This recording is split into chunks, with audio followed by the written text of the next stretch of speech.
ദൈവം ഒരുക്കുന്ന സമയത്ത് നീ അവിടെ ഉണ്ടാവണം. When the presence of God is activating, you must make yourself available. ദൈവ സാന്നിധ്യത്തിന്റെ മേഘം ഇറങ്ങി വരുമ്പോ നീ അവിടെ ഉണ്ടാവണം. ഒരു തീ ഇറങ്ങുന്നിടത്ത് നിന്ന് നിന്നെ ചാടിക്കാൻ പിശാച് പല വഴിയുന്നു. നിന്റെ ടൈം, നിന്റെ കൈറോസ്, നിന്റെ ഡിവൈൻലി അപ്പോയിന്റഡ് ടൈം, ദൈവം നിന്റെ ജീവിതത്തെ മാറ്റിമറിക്കുന്ന സമയം, അങ്ങനെ ഒരു സമയം ഉണ്ടോ? ഉണ്ടടാ, ഉണ്ട്. നിനക്ക് അറിയത്തില്ല, ഞാൻ പറഞ്ഞുതരാം. അടിമുടി മേൽകീഴ് മറിക്കുന്ന ഒരു സമയമുണ്ട്. അത് എല്ലാവർക്കും ഉണ്ട്. സാവൂള് പൗലോസ് ആവുന്ന ടൈം, നിന്റെ മേൽ അഭിഷേകത്തിന്റെ കുഴല് തുറന്ന്, അഭിഷേക തൈലത്തിന്റെ കുഴല് തുറന്ന് ദൈവം തലയിലോട്ട് ഒഴിക്കുന്ന ഒരു സമയമുണ്ട്. ഈ മരിക്കുന്നതിന് മുമ്പ് ആ സമയം കടന്നേ മരിക്കാവൂ. Divine time. ദൈവം നമ്മുടെ ജീവിതത്തിൽ ഇടപെടുന്ന ഒരു സമയം ദൈവം നിശ്ചയിച്ചു വെച്ചിട്ടുണ്ട്. മനസ്സിലായോ? എനിക്ക് എങ്ങനെ പറഞ്ഞ് മനസ്സിലാക്കണമെന്ന് അറിഞ്ഞുകൂടാ. അതായത് നമ്മൾ ഓരോ കാര്യത്തിനും ദൈവം ഒരു സമയം വെച്ചിട്ടുണ്ട്. എന്നെ അത്ഭുതപ്പെടുത്തുന്ന ഇപ്പം എന്നെ വളരെ അത്ഭുതപ്പെടുത്തിക്കൊണ്ടിരിക്കുന്ന ഒരു കാര്യം ഞാൻ പറയാം. പിന്നീട് നിങ്ങൾക്ക് അതിൻ്റെ വിശദമായ അറിയിപ്പ് പിന്നീട് വരും. അതായത് ജൂലൈ മാസം 24 നിങ്ങൾ ഈ മൗണ്ട് കാർമലിൻ്റെ യൂട്യൂബ് ചാനൽ ശ്രദ്ധിച്ചോണം. ജൂലൈ 24 ഷെക്കേന ചാനൽ ശ്രദ്ധിക്കണം, ഗുഡ്നസ് TV ശ്രദ്ധിക്കണം, ഷാലോൻ TV ശ്രദ്ധിക്കണം, വേൾഡ് ടു വേൾഡ് ചാനൽ ശ്രദ്ധിക്കണം. എന്ന് പറഞ്ഞാൽ ഓരോരുത്തർ ഏതാ ചാനലെല്ലാം കാണുന്നത് അത് ശ്രദ്ധിച്ചോണം. അന്നൊരു അറിയിപ്പ് വരും.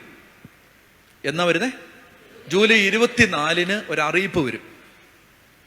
അത് നമ്മൾ ഒരു വലിയ ശുശ്രൂഷ ചെയ്യാൻ പോവാണ്. ആ ശുശ്രൂഷ ഒത്തിരി വർഷങ്ങളായിട്ട് നിരാശയിൽ കിടക്കുകയാണ് ചില മനുഷ്യർ.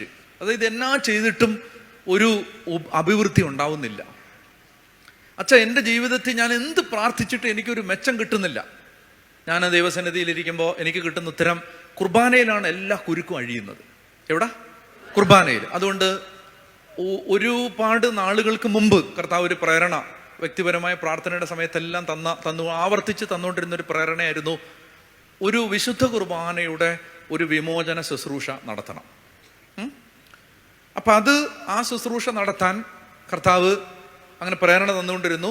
പിന്നെ പതുക്കെ അതിൻ്റെ ഒരു വ്യക്തത കിട്ടി. കുറേ നാളുകൾക്ക് ശേഷം ഓരോ അപ്ഡേറ്റ് കിട്ടി എനിക്ക് അതിൻ്റെ ഒരു ക്ലാരിറ്റി കിട്ടി. അപ്പം അതിനെക്കുറിച്ചുള്ള അറിയിപ്പാണ് 24 വരാൻ പോണേ. ആ 24 ആ അറിയിപ്പ് കിട്ടിക്കഴിഞ്ഞിട്ട് 7 ദിവസം ഉണ്ട് ഒരുങ്ങാൻ നിങ്ങൾക്ക്. എത്ര ദിവസമുണ്ട്? ജൂലൈ 31 ആ ശുശ്രൂഷ തുടങ്ങും. നിങ്ങളെല്ലാം വീട്ടിൽ കിട്ടും. അത് മനസ്സിലായോ? മൗണ്ട് കാർമലിൻ്റെ യൂട്യൂബ് ചാനലിൽ കിട്ടും. അതുപോലെ എല്ലാ കേരളത്തിലെ എല്ലാ കാത്തലിക് ടെലിവിഷൻ ചാനലുകളിലും അത് വരും. അപ്പം നിങ്ങളുടെ വീട്ടിലുള്ളവർക്ക്, വയ്യാതെ കിടക്കുന്നവർക്ക്, യൂട്യൂബ് ഇല്ലാത്തവർക്ക് ഒക്കെ എല്ലാവർക്കും ഇത് കിട്ടും. ഫോണുള്ളവർക്ക് ഫോണിൽ കാണാം, TV ഉള്ളവർക്ക് TV കാണാം. അങ്ങനെ ശുശ്രൂഷയാണ്. ഞാൻ ടൈമിംഗ് ആണ് പറയാം. ടൈമിംഗ്, ഇതെന്ന് തുടങ്ങണം, എന്ന് തീർക്കണം എന്നൊക്കെ നമുക്ക് ആശയക്കുഴപ്പമുണ്ടല്ലോ. ഇത് കർത്താവിൻ്റെ ഒരു കാര്യമാകുമ്പോൾ കർത്താവിൻ്റെ ഒരു ടൈമുണ്ട് എല്ലാത്തിനും. അപ്പം ഇതൊന്നും അറിയുന്നതിന് മുമ്പ്, ഈ ജൂലൈ 31 ഇത് തുടങ്ങും എന്നറിയുന്നതിന് മുമ്പ്, അതിനെക്കുറിച്ച് ക്ലാരിറ്റി ഒന്നുമില്ല. ഇങ്ങനൊരു ശുശ്രൂഷയുണ്ട്, അതിനെക്കുറിച്ച് ഞാൻ മാനസികമായി പ്രാർത്ഥിച്ച് തയ്യാറെടുത്തുകൊണ്ടിരിക്കുന്നു. ആ സമയത്ത് കർത്താവിൽ നിന്ന് ഞങ്ങൾക്ക് ഒരു സ്വരം കിട്ടി, നിങ്ങൾ മൗണ്ട് കാർമലിലുള്ളവർ 40 ദിവസം ഉപവസിച്ച് പ്രാർത്ഥിക്കുക. അങ്ങനെ ഞങ്ങളത് ഏറ്റെടുത്തു. ആ ഉപവാസ പ്രാർത്ഥന തീരുന്നത് ജൂലൈ 30 നിങ്ങളുടെ ശുശ്രൂഷ തുടങ്ങുന്നത് 31. ഇതാരും ഹ്യൂമൻലി പ്ലാൻ ചെയ്തതല്ല. ഇത് ഞാൻ പ്ലാൻ ചെയ്തതല്ല. ഇത് അങ്ങനെ വന്നതാണ്. നിങ്ങൾക്ക് മനസ്സിലാവുന്നോ? അങ്ങനെ വന്നതാണ്. ഇതാണ് ഈ ഡിവൈൻ ടൈം. എല്ലാ കാര്യത്തിനും ദൈവം ഒരുക്കി വെച്ചിട്ടുള്ള ഒരു സമയമുണ്ട്. 6-ാം മാസം. അങ്ങോട്ടോ ഇങ്ങോട്ടോ അത് മാറത്തില്ല. ദൈവവേദന എന്താ ചെയ്യണ്ടേ? ദൈവം ഒരുക്കുന്ന സമയത്ത് നീ അവിടെ ഉണ്ടാവണം. ഹല്ലേലൂയാ. മനസ്സിലായോ? 38 കൊല്ലം തളർന്നു കിടന്നവന്റെ രോഗക്കിടക്കയിൽ യേശു വന്നത് 38ാമത്തെ വർഷം. അവൻ അതിൻ്റെ തലേന്ന് ആരുടെയെങ്കിലും സഹായം തേടി വീട്ടിലേക്ക് പോയിരുന്നെങ്കിലോ? യേശു വരുമ്പോൾ അവൻ അവിടെ ഉണ്ടാകത്തില്ലായിരുന്നു. അവന്റെ പേര് തിരുവെഴുത്തിൽ എഴുതപ്പെടത്തില്ലായിരുന്നു.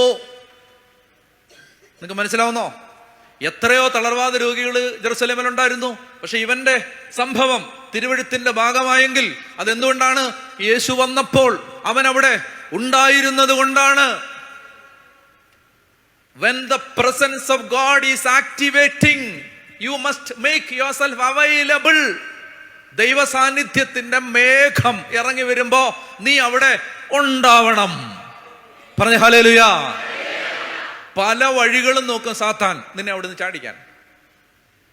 ഒരു തീ ഇറങ്ങുന്നിടത്ത് നിന്ന് നിന്നെ ചാടിക്കാൻ പിശാച് പല വഴിയും നോക്കും. മനസ്സിലാവുന്നുണ്ടോ? പക്ഷെ നീ അവിടെ വേണം. അതിനാണ് വീട്ടിൽ കുടുംബ പ്രാർത്ഥന. അവിടെ നീ വേണം ചേട്ടാ. കുർബാന പള്ളി നടക്കുമ്പോൾ നീ അവിടെ വേണം. കാരണം നിന്റെ ടൈം, നിന്റെ കൈറോസ്, നിന്റെ ഡിവൈൻലി അപ്പോയിന്റഡ് ടൈം, ദൈവം നിന്റെ ജീവിതത്തെ മാറ്റിമറിക്കുന്ന സമയം. അങ്ങനൊരു സമയം ഉണ്ടോ? ഉണ്ടടാ, ഉണ്ട് എന്ന് പറഞ്ഞാൽ ഉണ്ടല്ലോ, അടിമുടി മേൽകീഴ് മറിക്കുന്ന ഒരു സമയമുണ്ട്.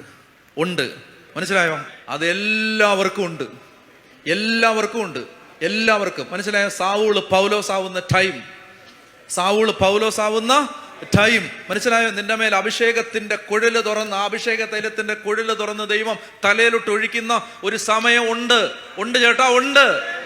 മനസ്സിലായോ? ഉണ്ട്. ഈ മരിക്കുന്നതിന് മുമ്പ് ആ സമയം കടന്നേ മരിക്കാവൂ. അതായത് പിശാച് നാണം കെട്ട് നിൽക്കുന്ന ഒരു സമയം ഉണ്ട്. ഉണ്ട് ഉണ്ട് ഉണ്ട്. 6-ാം മാസം, 6-ാം മാസം, 6-ാം മാസം. മനസ്സിലായോ? ഒരു മാലാഖ നിന്റെ വീടിന്റെ അകത്തെ മുറിയിലേക്ക് പറന്നു വരുന്ന ഒരു സമയം ഉണ്ട്. ഉണ്ട് ഉണ്ട് ഉണ്ട്. ഇത് നിങ്ങൾ മനസ്സിലായോ? ഇത് നിങ്ങൾ വിചാരിക്കുന്ന അറിയാം. മനുഷ്യൻ, ഞാൻ പലരുടെയും ജീവിതം കാണുമ്പോൾ എനിക്ക് മനസ്സിലാവുന്നുണ്ട്, അവർക്ക് പ്രത്യാശ എന്ന് പറഞ്ഞൊരു സാധനമില്ല. പ്രത്യാശ എന്ന് പറഞ്ഞാൽ അവർ പറയുന്നത് എന്താണ്? എല്ലാം തീർന്നല്ലോ, അത് തീർന്നു, ഇത് തീർന്നു, അവിടെ പോയി ഇത് തീർന്നു. മോനെ, നീ ദൈവത്തെ കണ്ടിട്ടില്ല. അതുകൊണ്ടാണ് നിനക്ക് ദൈവത്തിന്റെ തല അറിയില്ല, നിനക്ക് ദൈവത്തിന്റെ ജ്ഞാനം അറിയില്ല, നിനക്ക് ദൈവത്തിന്റെ വഴി അറിയില്ല. അതുകൊണ്ടാണ് നീ കാണാത്ത വഴിയുണ്ടടാ അവന്റെ തലക്കകത്ത്. ഈ കുഴി കിടന്നവന്റെ അവനോട് കർത്താവ് ചോദിച്ച ചോദ്യം എന്താണ്? നിനക്ക് സൗഖ്യപ്പെടാൻ ആഗ്രഹമുണ്ടോ എന്നല്ലേ മോളെ ചോദിച്ചേ? നിനക്ക് സൗഖ്യപ്പെടാൻ ആഗ്രഹമുണ്ടോ? അവൻ എന്നാ മറുപടി പറഞ്ഞേ? വെള്ളത്തിലിറക്കാൻ. ആര് ചോദിക്കുമ്പോൾ അങ്ങനെയാണോ ഉത്തരം പറയണ്ടേ? സൗഖ്യപ്പെടാൻ ആഗ്രഹം ഉണ്ടോ ചോദിച്ചാൽ, മോളെ നിനക്ക് ചായ വേണോ എന്ന് ചോദിച്ചാൽ വേണോ എന്നോ, വേണോ വെച്ചാൽ വേണ്ട അച്ഛാ എന്നല്ലേ മറുപടി പറയണ്ടേ? അങ്ങനല്ലേ പറയണ്ടേ? അതിന് വരെ സൗഖ്യപ്പെടാൻ ആഗ്രഹം ഉണ്ടോ ചോദിച്ചപ്പോൾ അവൻ എന്നാ മറുപടി പറഞ്ഞേ? വെള്ളത്തിലിറക്കാൻ ആരുമില്ലെന്ന്. എടാ, നിന്നോട് വെള്ളത്തിലിറക്കാൻ ആരും ഉണ്ടോ ചോദിച്ചോ? ഇല്ല. സുഖപ്പെടണോന്നല്ലേ ചോദിച്ചോളൂ. പിന്നെ അങ്ങനെയാണ് ഇതിന് അവനങ്ങനെ പറഞ്ഞേ. അവൻ ചോദ്യത്തിന് ഉത്തരം പറയാതിരുന്ന എന്താ? അതായത് അവന്റെ മുമ്പില്, അവന്റെ കണ്ണില്, അവന്റെ പൊട്ടബുദ്ധിയില്, അവന്റെ വീട്ടുകാർ പറഞ്ഞനുസരിച്ച് സൗഖ്യപ്പെടാൻ അവന്റെ കൺമുമ്പിൽ ഒറ്റ വഴിയേ ഉള്ളൂ. അത് ഈ വെള്ളത്തിൽ ഇറങ്ങുന്നതാണ്. എന്നാൽ ഈ കരയ്ക്ക് നിൽക്കുന്നവൻ പറയാണ്, എടാ വെള്ളം ഉണ്ടാക്കിയവനാണ് ഞാൻ. എനിക്ക് നിന്നെ വെള്ളത്തിൽ ഇറക്കാതെ സുഖപ്പെടുത്താൻ പറ്റും. മനസ്സിലായ? ഈ വെള്ളം ഉണ്ടാക്കിയവനാണ് ഞാൻ. നിന്നെ ഞാൻ വെള്ളത്തിൽ ഇറക്കേണ്ട കാര്യമുണ്ടോ? നിന്റെ കണ്ണിൽ ഒരു വഴിയേ ഉള്ളൂ. നിന്റെ ദൈവത്തിന്റെ കണ്ണിൽ കോടാനുകോടി വഴികളുണ്ട്. അപ്പൊ ഈ മനുഷ്യനുണ്ടല്ലോ, നിരാശപ്പെട്ടിട്ട് ഇനിയില്ല, എല്ലാം തീർന്നു, ആ വഴി അടഞ്ഞില്ല, ഈ വഴി അടഞ്ഞില്ല. അത് അടച്ചതാണ് ദൈവം. മനസ്സിലായോ? അത് അടച്ചതാണ് ദൈവം. എന്തിനാണെന്നറിയാമോ? അല്ലെങ്കിൽ നീ ആ വഴി നോക്കി ഇരുന്നിട്ട് കാക്കയെ നോക്കി ഇരുന്ന പോലെ ആയിപ്പോയനെ. നീ ആ വഴി നോക്കി ഇരുന്നേനും ദൈവം അടച്ചതാണ്. ഞാൻ പറഞ്ഞു വരുന്നത് 6-ാം മാസം എന്നൊക്കെ പറയുമ്പോ ഉണ്ടല്ലോ, ഒരു വാക്കല്ലത്. പരിശുദ്ധമ്മയുടെ വീട്ടില് ഈശോ വന്ന 6-ാം മാസം, അതുപോലൊരു 6-ാം മാസം എനിക്കുണ്ട്, നിനക്കുണ്ട്. കർത്താവ് വരും. ഇത് കെട്ടുകഥ, ചിന്ത, വെറുതെ ഭാവന, അല്ലെങ്കിൽ കെട്ടുകഥ, ഒരാശയം, അങ്ങനെയല്ല.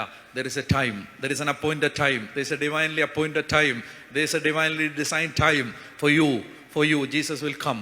ഈ മാലാഖ വരും.